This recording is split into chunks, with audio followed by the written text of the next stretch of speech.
Good afternoon, everyone. I am Courtney James, the Marketing and Sales Development Rep at Solutions for Networks. Um, I'm excited to welcome you to today's webinar, Where Copilot Can Go Wrong. Microsoft Copilot introduces a lot of incredible features to enhance organizational efficiency and productivity, but it also brings new security challenges. So today we're here to explore the effective strategies and solutions to safeguard your data while leveraging the benefits of Microsoft Copilot and other AI tools. So our speaker today is Tim Beamer, who is Solutions for Networks VP of Microsoft Solutions. Tim brings over 30 years of IT experience to the table, so he's very well knowledgeable in this topic. Feel free to drop any questions in the Q&A anytime at all during the presentation. And a recording of this webinar will be sent out after we're finished. So without further ado, Tim, if you'd like to take it away. Thanks, Courtney. So Tim Beamer, VP Microsoft Solutions for Networks. As Courtney mentioned, I've been in the industry for 31 years now, and I've seen a lot of things and watched a lot of changes through the years in the industry. Through that time, there were some things that kind of concerned me, but nothing ever struck me as hard as looking at the potential for things to be potentially misused, like Copilot. So we're going to talk about some of that today. We're going to look at a lot of different ways that potentially information could be exposed in a way that you don't want it to be exposed, or people could be doing things with information in your organization that you don't want them to do. So again, we'll be talking about a number of different things here today. As Courtney mentioned, if you have questions, put them in the Q&A. We'll try to get those answered today. If we can't get them answered on the webinar, we'll reach out and try to get answers back to you after that. So don't hesitate to ask questions. So with that, let's talk about the future, which the future is actually right now. And as we sit here today, we are actually in the midst of probably what's one of the greatest inflection points in the history of the industry. The pace of change has continued to increase over the years. Cloud kind of put everything into a whole different level in terms of the pace of change, and AI has the potential to do the same thing. So it's interesting to see where things are going. The reality is the changes that we're seeing in the technology industry today are going to affect every user everywhere, no matter what they do for a living or how they interact with information technology. There's no way to get around this. There's no way to escape it. It's not going to go away. So we're going to have to deal with it one way or another.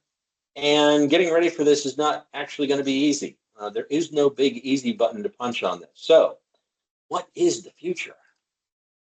Well, the future is this massive transition from USB-A to USB-C.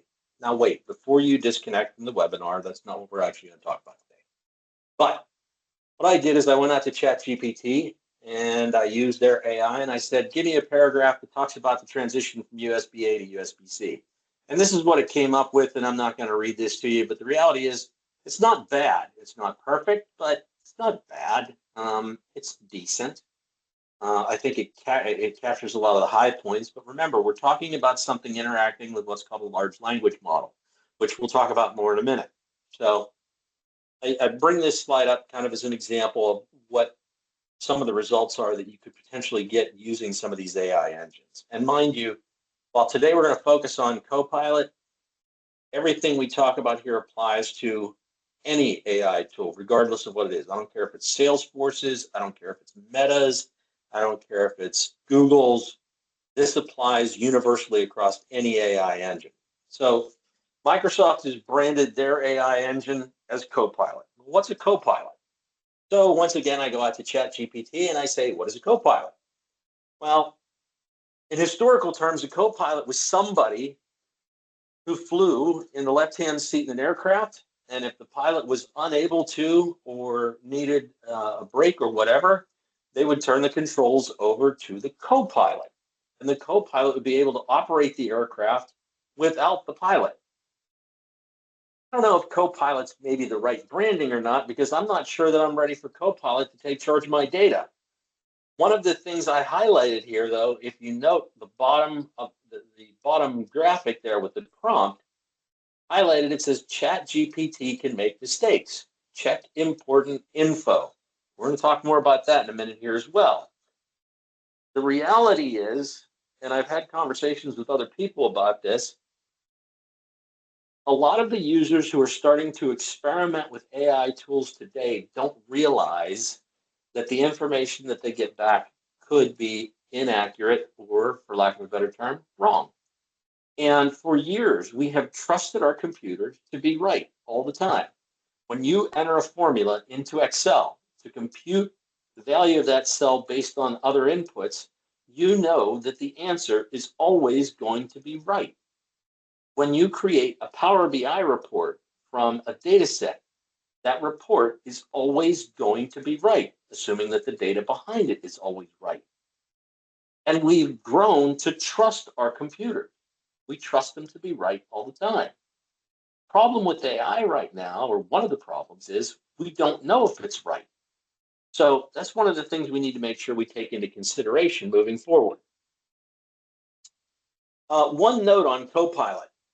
On July 10th, Microsoft retired a product they called Copilot GPT Builder.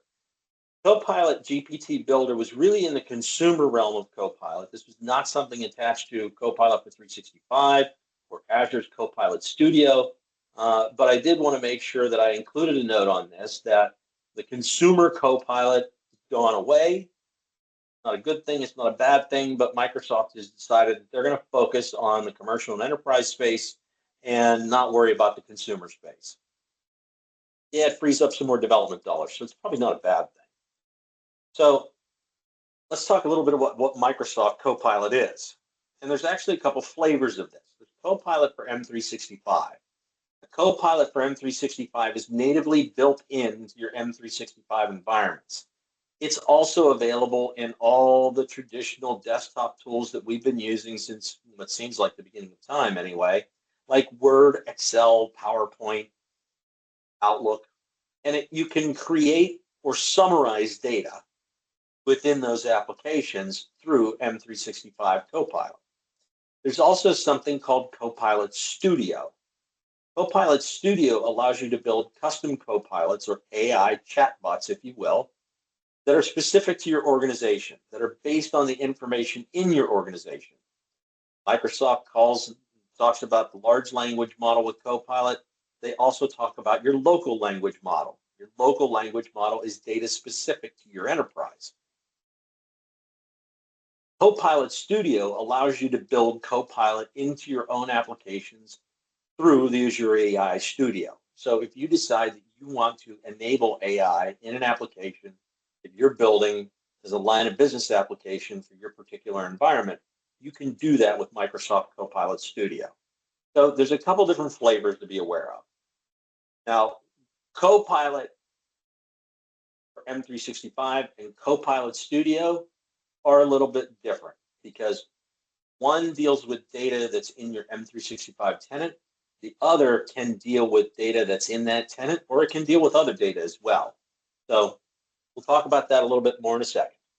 So now, Copilot's available. It's $30 a user per month. If you think that investment is worthwhile, then you're going to turn it on. If you don't think it's worthwhile, you're not going to turn it on yet. But before you turn it on, what do we really need to consider before we just go ahead and say, yep, let's pony up for a bunch of licenses, we'll turn this on in our environment, and we'll see what happens? One of the things that you may want to consider is the potential for copyright infringement. So I was reading an article about a week ago as I was putting, or I should say, as I was recrafting this deck. And the writer of the article submitted a prompt to several different AI engines. Show me a picture of Mickey Mouse taking a bite out of an Apple logo. Two of the AI engines wouldn't return a response because they said that violated or had the potential to violate copyright restrictions. One of them produced these two images. Now, Apple may or may not take umbrage with this. You could go either way on that. Disney's going to have a heart attack over this one because that clearly infringes their copyright on Mickey Mouse. That's not good. And one of the things that the AI environments need to take into account is, are we doing anything that has the potential to infringe on copyrighted data from some other organization? Again, this may not be data natively within your organization, but as users look at leveraging AI technologies and tools, whether it's creating graphics or creating text, you still need to make sure that they're aware of copyright rules so that they don't infringe on somebody's copyrighted data and you don't wind up in lawsuits over using that data without getting a license to do so. So let's talk a little bit more about AI and what it really is. So Copilot uses what's called a large language model. I'm not going to read through this in detail, but what I will say is large language models tend to be used in generative AI. This is where we submit a prompt and we want it to come back with something that we can use. Kind of like that first slide I put up about the shift from USB-A to USB-C. That's generative AI. The large language model takes a look at the information that's in there and relationships around text documents. And a lot of this is done in the background. The one thing I will point out is in that second point, and I bolded it here on purpose, and this is directly from the definition of a large language model. AI is thought to acquire knowledge about syntax, semantics, and ontology, but it can include inaccuracies and biases that are present in the data that it's reviewing. It's thought to acquire knowledge. We're really not sure how it works yet. Now, I don't know about everybody that's on the webinar today, but myself personally, I get kind of antsy when I'm going to unleash technology on my data, and we're really not 100% certain how it works on the back end. This is one of the things that organizations need to take into account before you go ahead and click that button to buy Copilot licenses and turn on that capability within your environment. Now, you can tune AI to provide better results, and you do it with something called the RAG model. Now, a RAG isn't something that you use to wash your dishes or your cars or your windows. RAG stands for Retrieval Augmented Generation. What this does is it works within the large language model and it provides what's called grounding data. Really, what you're doing is you're using a RAG model to start to determine what kind of results you're going to get back. You're providing the ability to tune the results. So instead of allowing a large language model to just go out and work willy-nilly, if you will, we're going to say, I want to provide some parameters around this to look at what we're going to retrieve in our large language model based on the inputs that my users are putting in. Really, it's all about trying to constrain generative AI to specific content from specific data that's in your environment. Again, it's a tuning model. And anytime you're tuning something to work with data, that means it's probably going to be an iterative process. It's going to be, we're going to implement a RAG model. We're going to do some baseline tuning on it. We're going to start to watch the results. Based on those results, we'll probably have to go back and adjust the tuning again. And we'll probably have to do this several times before we get something that we're comfortable with or that we believe is providing useful data back to us. And that word useful is going to come back to us in a little bit later in the presentation. But that RAG model is the tool that we use in an AI environment to actually start to fine-tune how that AI tool is going to interact with our data and provide results back.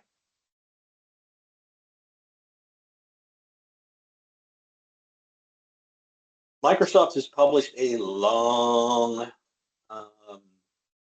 paper, if you will, white paper, about responsible AI.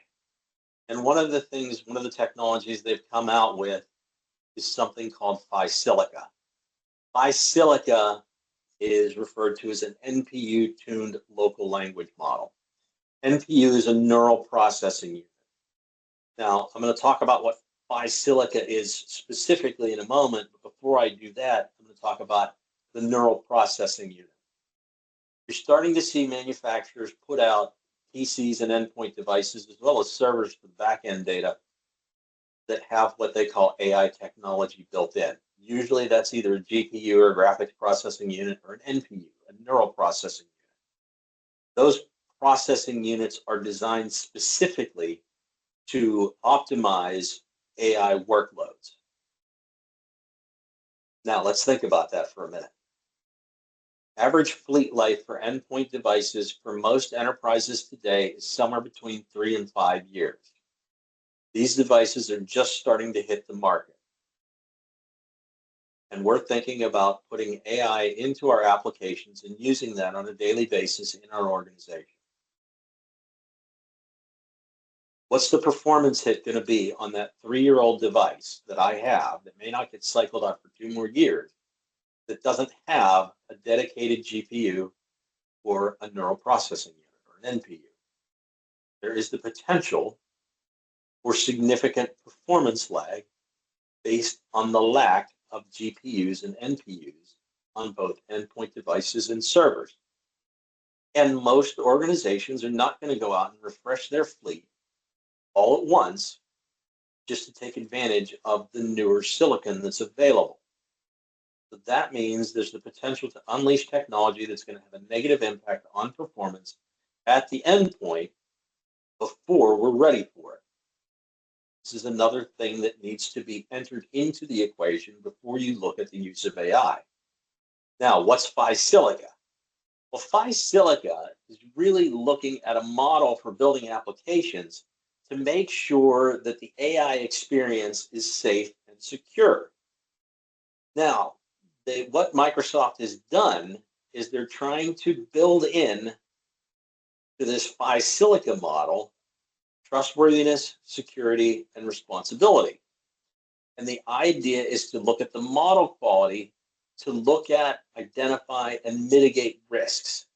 The model card describes how the model works, any strengths or weaknesses in there, and also provides clarity around intended uses. Brings me to another point. What's the use case? If you're making the investment of $30 per user per month, mind you, that's street price. You may be getting a slightly better cost depending on who you do your licensing with. But let's just say for round numbers, $30 per user per month, $360 per user per year to turn on AI in your Office 365 tenant or to build it into an application. What's the use case? What's the ROI around that use case? Has it been thought about and has it been defined? One of the other things that Phi Silica does is it allows incremental rollouts. And the way they do this is through what they refer to as experimental releases. The idea is that you're signing your applications, and by signing those applications with Phi Silica, you're making sure that malware scans have been done, and that's been applied both to the application and to the local language model. There's also something around, or there's also capability in there around providing customer controls through what's called the Capability Access Manager. That gives you the ability to turn the model on for the device, for the system, for the user, or for the application, or potentially at all 3 levels if you need to. But the idea with Phi Silica is improving the trustworthiness, the security, and the responsibility built into your AI models. Microsoft is working very hard around making sure that AI is deployed in a responsible manner. Part of that's Phi Silica. Again, there is a link at the bottom of this slide that goes directly to Phi Silica. There's also a lot of data out there that Microsoft's published in a very good white paper around the responsible deployment of AI in an organization.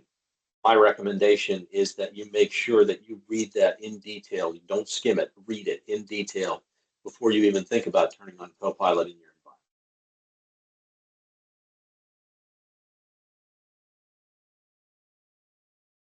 So when Microsoft originally released Copilot Studio, there were 6 major vulnerabilities in there. And that was as of December 11th, 2023. So a little bit more than 6 months ago, 7 months ago at this point in time. Some of these have been resolved. Some of these have not yet. And again, when you think about this from a security perspective, these are all things that you need to keep in the back of your mind. Now, when this released in December 11th of 2023, you had unauthenticated public access by default. That's been resolved. You still have the ability to do credential sharing as a service. Credential sharing as a service is a bad idea. It's never been a good idea. It's always a bad idea. It's still something that Microsoft is working on. By default, share with everybody was turned on. That's been fixed. Share with everybody should never be a default in anything ever in your environment. It's been one of my knocks on the default settings in an Office 365 tenant since Office 365 shipped, and yet I still see it turned on in organizations on a regular basis. Sign-in was not required by default. If you're not doing multi-factor authentication and conditional access for all of your users in your Office or M365 tenant, you need to start looking at doing that, not tomorrow, not yesterday. You need to start doing it today. I wouldn't even consider deploying an Office 365 tenant without conditional access and multi-factor authentication. Prompt injections have the ability to lead to sensitive data. Again, this is another thing that Microsoft continues to work on, but the idea is you can actually use a prompt injection to get around certain security models and gain access to data that potentially you might not be supposed to have access to. The other thing is the full conversation transcripts are available in plain text. So that means whatever I enter in to a prompt in Copilot is going to be available and logged in plain text, which then you have the access to go back and look at the entire conversation. What kind of information can be in there? I don't know. It depends on what people were looking for, but the reality is anything that's available in plain text is a security hole. So that needs to be taken care of as well. Now, in March of this year, something called Prompt Shield was expanded, and that's helping to close that gap on prompt injections. So Prompt Shield was expanded to include some protections against indirect prompt injection attacks. A prompt injection attack is all about using a generative application process processing malicious information that wasn't authored by an application developer or the user. And that could allow system bypass. So again, they're closing that hole on prompt injections. Prompt Shield continues to be expanded. They continue to put resources into making that better and closing that hole on prompt injections. But again, prompt injections are still a potential vulnerability when you look at how a malicious actor could potentially gain access to data that they might not need to or should have.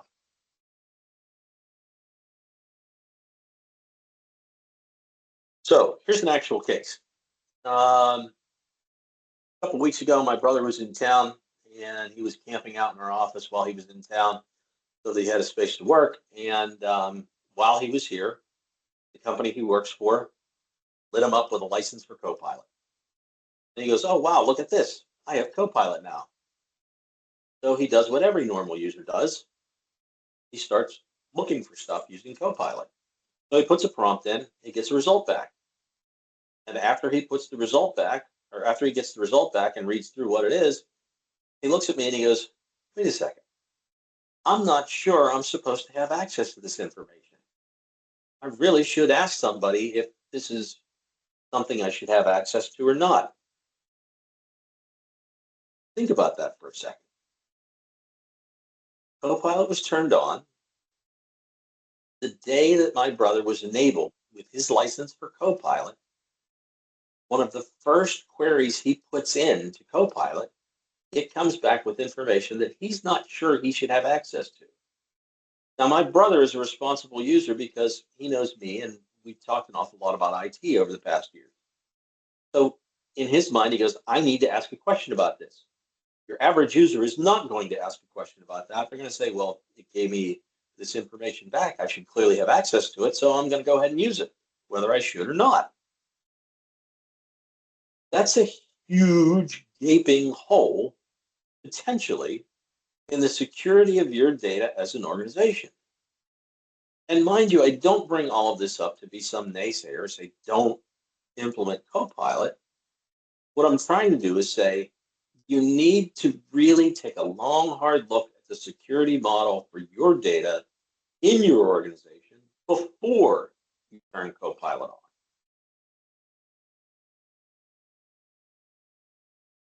Let's talk about data leakage for a minute.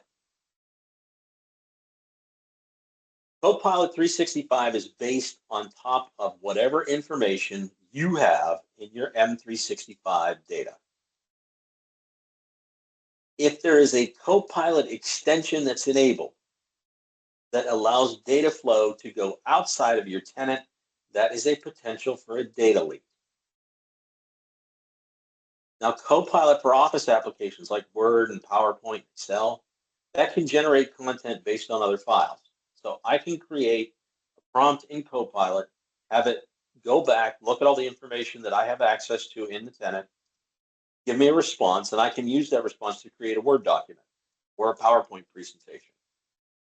I probably could have used Copilot to create this entire presentation. I did not. So a Copilot Studio plugin that's built by a guest user has the capability to send that data to another tenant. What if I don't want that data to go to another tenant? What if that data should never go to another tenant? What if it has personally identifiable information in it? What if it has the secret sauce to why my business is more successful than my competitor? What if I go out and I buy a third-party Copilot plugin? And what if that plugin sends data to an unapproved vendor? Just recently, we had someone in the organization look at a new device that is a slate device for taking notes.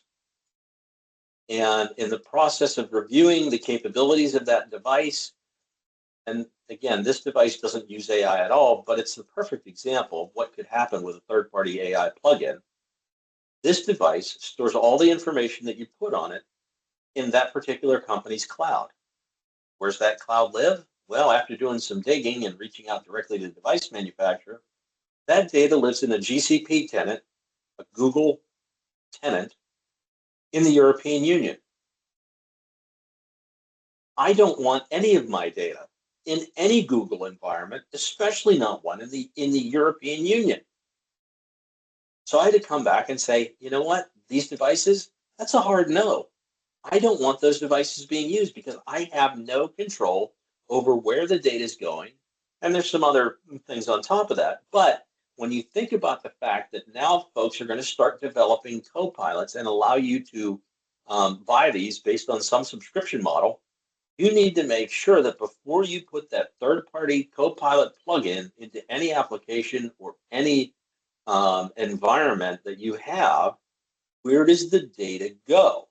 Because if it goes to a vendor, okay, where's that vendor keep their data? Is it secure in the US? Is it going to somewhere in the EU? You need to make sure you understand that.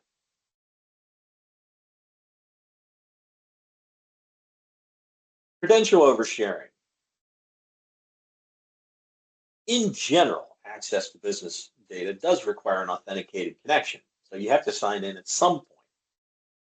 Some data connectors will give you options in terms of how you authenticate. So do I authenticate via a security token? Do I authenticate via multi-factor authentication? Do I authenticate via a certificate model? Do I authenticate still using basic authentication, which transmits credentials in clear text? Users don't know the significance between different authentication methodologies. Generative AI really doesn't care how you authenticate.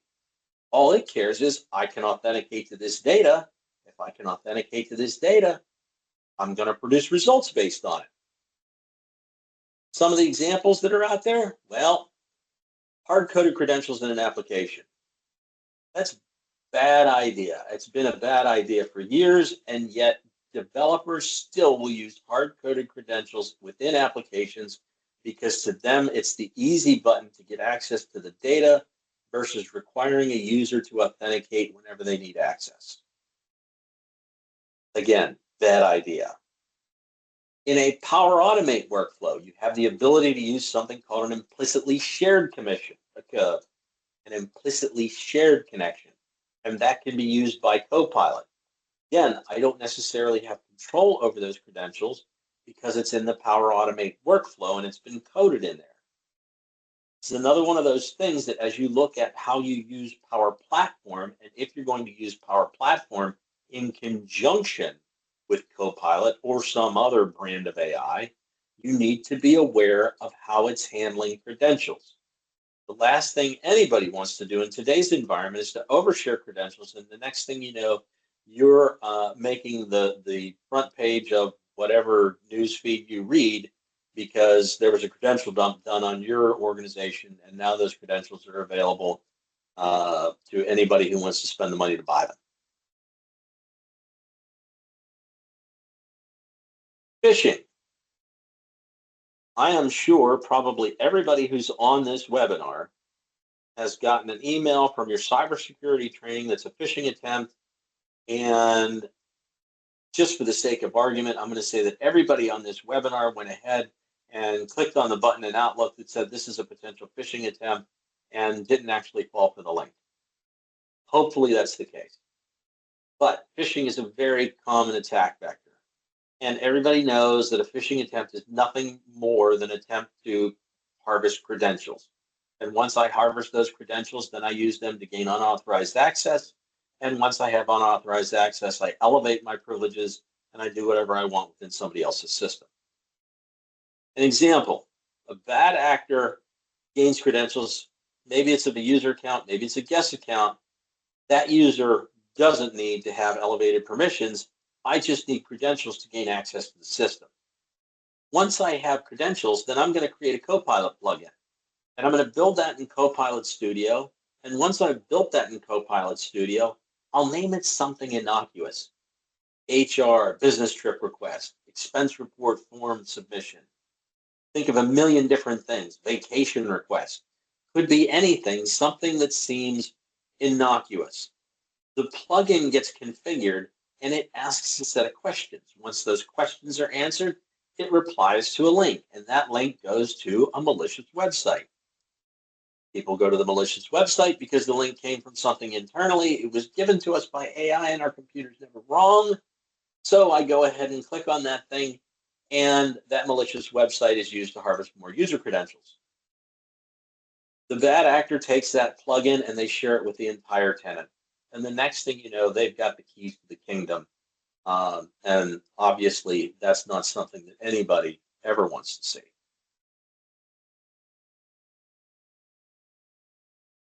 As it sits today, what's the nightmare scenario? Well, the nightmare scenario is we start to look at a combination of factors. I'll have a pre-authenticated connection in Copilot. So we'll build a connection that is using a hard-coded set of user credentials to gain access to information. That connection gets used to leverage generative AI and get access to data.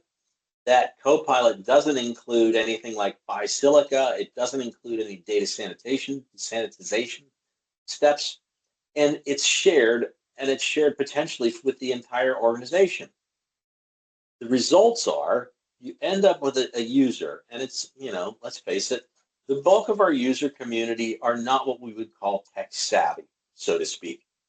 They don't have the benefits of working as a systems engineer for 31 years and believe in zero trust, where it's not that I don't trust you, it's that I don't trust anybody. Your average user doesn't care. They want to come in, they want to do their work from 9 to 5, they want to go home at the end of the day and get the weekend off. That's really all they care about. They get exposed to data that they're not authorized to actually have access to. Once they have access to that data, a malicious user will actively try to get access to sensitive information, and they'll use a prompt injection attack. And that prompt injection attack allows them to get around certain security parameters that may or may not be in place. That malicious user goes in, they scan those clear text transcripts, and they use that information to get access to more sensitive data. That's the nightmare scenario that exists today. So are there ways that we can get around this? There are, and we're going to talk about that in a few minutes. But first, we're going to look at a few more potential scenarios. Tomorrow, what's the nightmare scenario look like? So today, Copilot is generally used for generative AI, right? Copilots now exist and are starting to become more prevalent that actually generate either ephemeral or ad hoc code and system logic. So instead of today, where this action is going to be in a predefined context, where it generates content, it may generate a no code or low code element, it may generate persistent executable code. Copilots will have the ability in the not too distant future to generate either an ephemeral or ad hoc code, which basically means it's code that exists for a brief period of time to perform a specific task. That code is uncontrolled, unlogged, and unsecured. Think about that for a minute. Now I'm going to go out and I'm going to be building an application in GitHub. Maybe I'm going to use a code builder in there that leverages AI to pull code back. Am I, as a developer, smart enough to know what that code actually is doing in addition to what I want it to do, and whether it's the right code or not the right code? And is that code secure code that I should be using? Full disclosure, I'm not an application developer. I've never been an application developer. I'm a systems engineer. I don't ever want to write code. The last code I wrote was in the 1980s, and it was some Fortran stuff when I was an engineering student. But I do know this. If we're going to generate code, we need to make sure that we understand exactly what it's doing. If you've ever had to debug thousands of lines of code, God bless you. That's not the job I want, but I know some people who are very good at it. The upshot is, if we're going to allow Copilot to generate code, we need to be smart enough to know whether it's the right code to do the right thing at the right time with the right constraints around it for security. So let's look at a couple more scenarios. Scenario number one, organization has a data retention policy, and they enforce that data retention policy. This particular organization has a 7-year retention policy. Retention policies are good.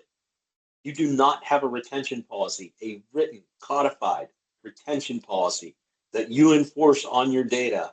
Shame on you. You need to do that. Not today, or not tomorrow, rather. You need to get on that today.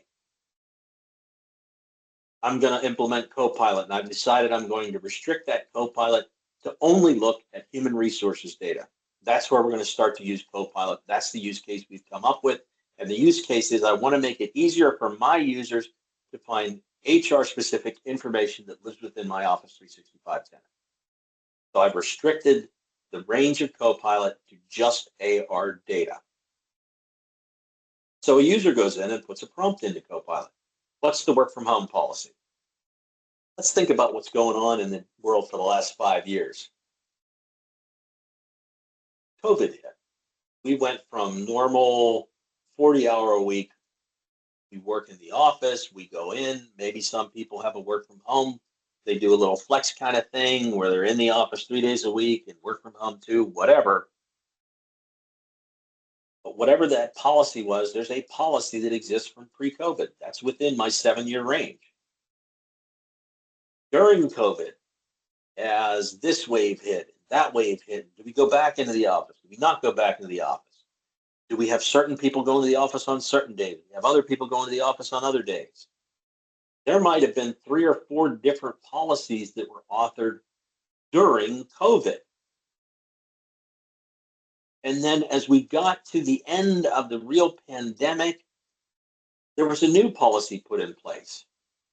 Maybe the organization decided that, you know what, based on what we saw during COVID, we're going to downsize our office space and we're going to have more people work from home than we do today. And that may vary from department to department. Maybe I'm going to have certain people in the call center, they're going to have to be in 5 by 8, but other people can only come in 1 or 2 days a week, or maybe they don't need to come in at all, whatever. Copilot probably doesn't know what the right answer is to the prompt. The prompt is, what's the work from home policy?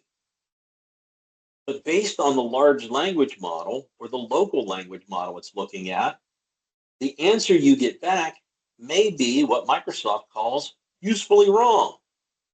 I don't know what usefully wrong means, but Microsoft used it in a presentation, so I'm going to use it too.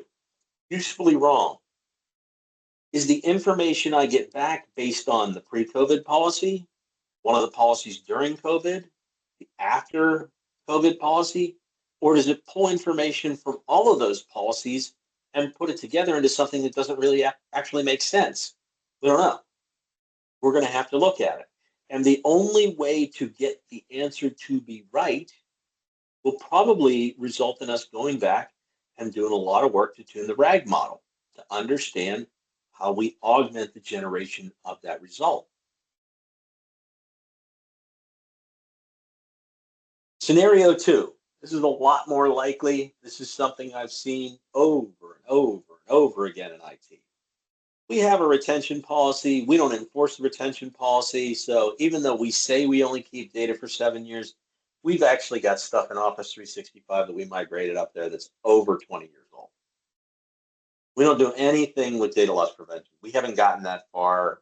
We don't look at data loss prevention yet. We're not ready to implement that technology. We don't want to do the work around it, whatever the case may be.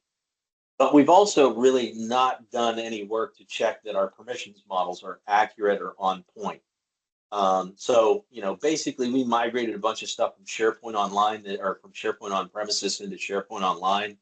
And we think the permissions are right, but, that stuff grew organically over years and we're not sure because we never really took a look at it. Yeah, that whole information protection thing with labeling and doing data encryption, we haven't done anything with that either. I mean, the reality is we've never gone through a data classification exercise, so we can't really define what we think is our important data and what's not important. And even if we could, because we haven't done a data classification exercise, we really can't define who should and shouldn't have access to it. So a user who's got a little too much hand on their time after Copilot gets lit up, he basically enters a prompt that says, what's the executive compensation plan? And because the permissions model was never verified, that particular person, lo and behold, has access into the compensation folder in HR, and they find out what the C-level and director level salaries are. They find out things like stock options, executives' golden parachute plans. They get access to all kinds of other sensitive data. And then, of course, I've got to take it way over the line here, and they decide to start to form a union. Now, that's probably a little bit beyond the pale, but the reality is they get access to information that they should have never had access to.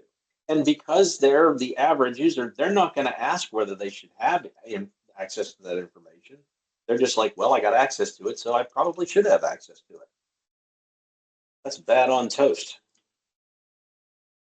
Scenario 3. Now, this is an interesting scenario. So the organization has gone through the exercise of classifying their data. They've got a very rigorous data classification model in place. And in addition to classifying what isn't sensitive data, as well as who should and who shouldn't have access to it, they've implemented the information protection labels that actually encrypt those documents, and make sure that people who shouldn't have access can't get access, right? Now, when I came up with these names, I went out and actually did a ChatGPT search for the most obnoxious names you can find, and this is what it came back with. So a guy named Wilberforce goes into Copilot, and he decides he's going to create a new document, and he's going to summarize a whole bunch of information from a bunch of other documents, and he's on a cross-departmental project in his organization, and he needs to share this information with Millicent, Abernathy, and Wilhelmina. If you know anybody with these names, this is not intended to,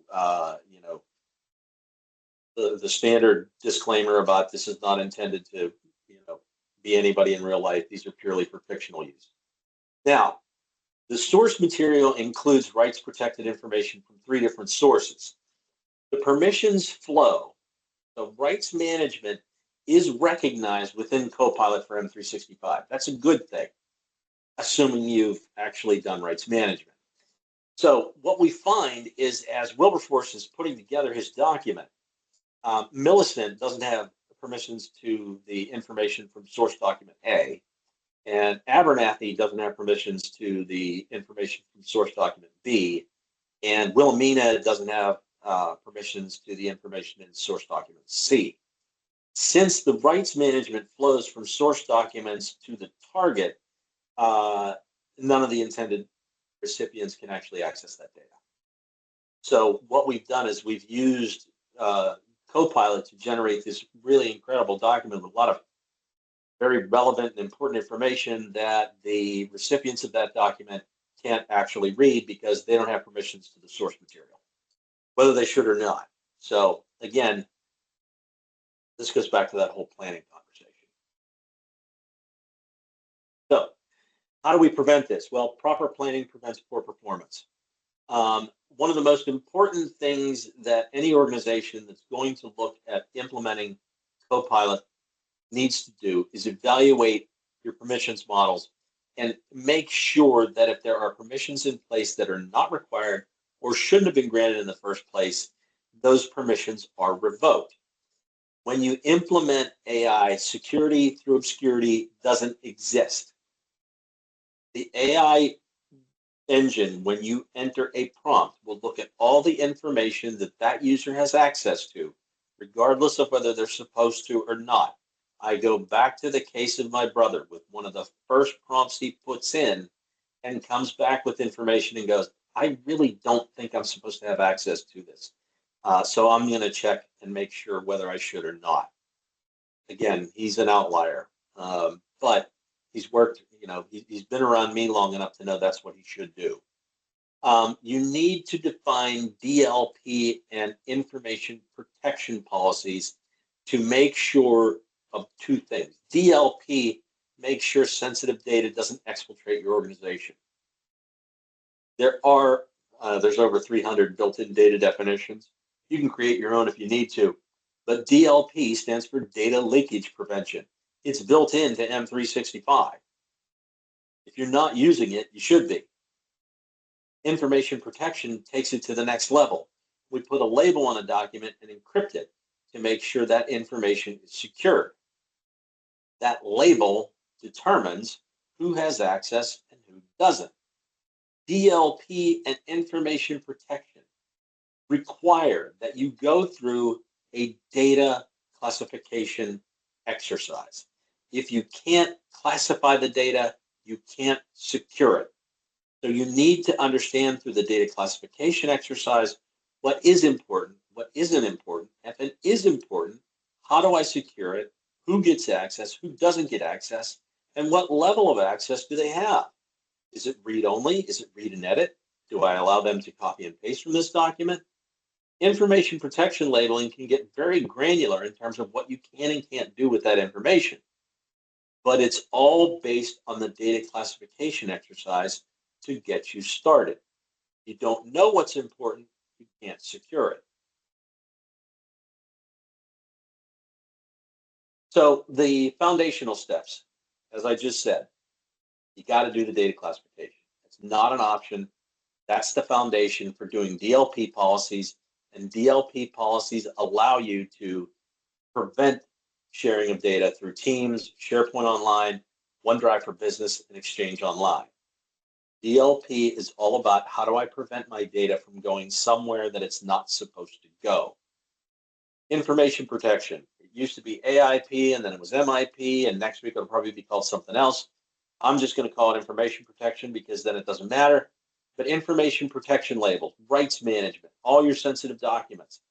Depending on the licensing level, that can either be automatically applied through content inspection, or you can apply it manually, or you can base it on location. But the idea is information protection takes the information that you have classified as being critically sensitive, needing to be secured, and applies a label to it, which encrypts the document and make sure that the person accessing it has to authenticate first, and then based on the authentication, determines what they can or can't do with that information, or even if they're allowed to have access to it. The last point on here is conditional access and multi-factor authentication for everyone. Conditional access and multi-factor authentication are not just for your administrative users. It's for everyone. Well over 95% of the breaches that have been experienced over the last 10 years could have easily been prevented through conditional access and multi-factor authentication. So MFA has to be in place for everyone all the time. It's not an option, it's a need. If you're not doing it today, let us know how we can help you get that implemented. The last thing I'll bring up is directly from our friends in Redmond. So this is right from their documentation on deploying AI and Windows client apps. And it's all about handling data privacy and security. So Microsoft says directly that you need to respect the privacy and security of user data. You need to follow best practices for data handling. You need to encrypt sensitive data. You need to use secure connections. You need to obtain user consent before collecting any data. And you need to be transparent about how you use data and give the users control over their data. Developing responsible generative AI applications and features on Windows is a white paper Microsoft has out there. It's all about leveraging the power of AI in a responsible way. If you're thinking about doing anything with Copilot, if you're thinking about doing anything with any flavor of AI, I don't care what it is, read that document. Don't skim it, read it. Read it in detail. And after you read it the first time, read it again, because that contains a lot of very important information about how you potentially unleash AI in your environment. If you have questions, you haven't put something in the Q&A panel so far, but you do have questions and you want to be a little more, you want to ask questions privately, that's fine. By all means, reach out to us. Let us know how we can help. Let's determine first off what your potential use cases are, and let's take a look at how your organization's data is structured and whether or not you're actually ready to unleash Copilot in your environment. Courtney, do we have any questions in the Q&A? I do not have any questions in the Q&A for you. Thank you, Tim, for sharing all of that crucial information for us, so that everyone can set up their organizations for success with Microsoft Copilot. Thank you to everyone for joining today. I'll be sending out the recording of this session shortly, and feel free to reach out to me or Tim if you have any additional questions that we didn't answer for you today.